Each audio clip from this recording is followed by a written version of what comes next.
What's good, YouTube? Back here again with another video. This video is going to be about my experience with the RZ67, things I love about the camera, things I'm not so fond of but I deal with. I've taken many pictures, a couple hundred at this point, if not closer to 1,000 with this camera in the last 6 months, and I've really had a blast learning how to shoot film.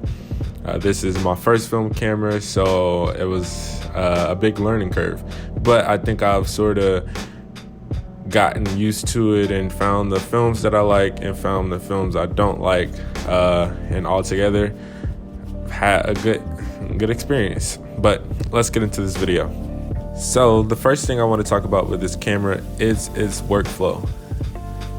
The first thing I like about this camera compared to other medium format cameras is that it has exchangeable backs, which means you can basically have two backs with two different films in there to shoot in two different types of atmospheres. So if you're inside and you're shooting Portra 800 and then you go directly outside, you can switch the backs to like a Portra 160 or Ektar 100 or something with the lower ASA on it, which is nice because most film cameras don't have that. The next thing I like about this camera that I've never experienced before this camera was a waist level viewfinder.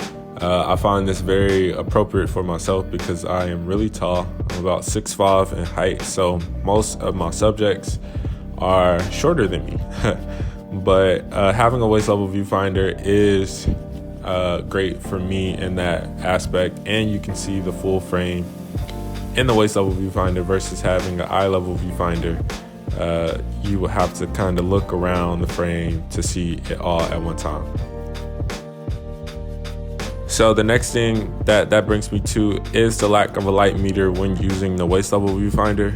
You are able to get the prism viewfinder, which is more of an eye level viewfinder, which has a light meter built into it. But if you don't have it and you just have the waist level viewfinder, you'll have to have your own individual light meter in order to shoot with this camera, which I find as a negative because it's just one more thing you have to buy, and film is already pretty expensive.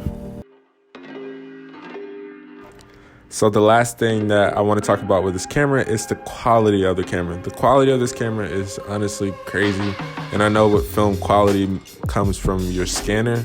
I have a very cheap scanner compared to most, which is an Epson V600, but the quality I get out of the camera is still crazy. And with quality of the camera comes lens choice, and Mamiya did not short us out with any lenses. This camera has a total of 11 different lenses that you can attach to it that was made specifically for this camera, on top of all the RB lenses that you can also connect with this camera.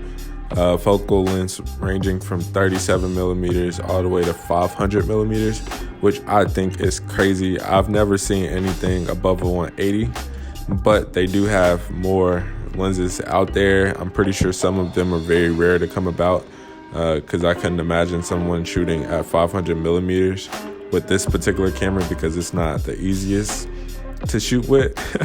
So yeah, but that's really all I have to say about the Mamiya. I've enjoyed these 6 months with the camera, and I hope for another 6 months and a whole lifetime with this camera to come. If you like this video, please drop it a like, subscribe if you haven't already.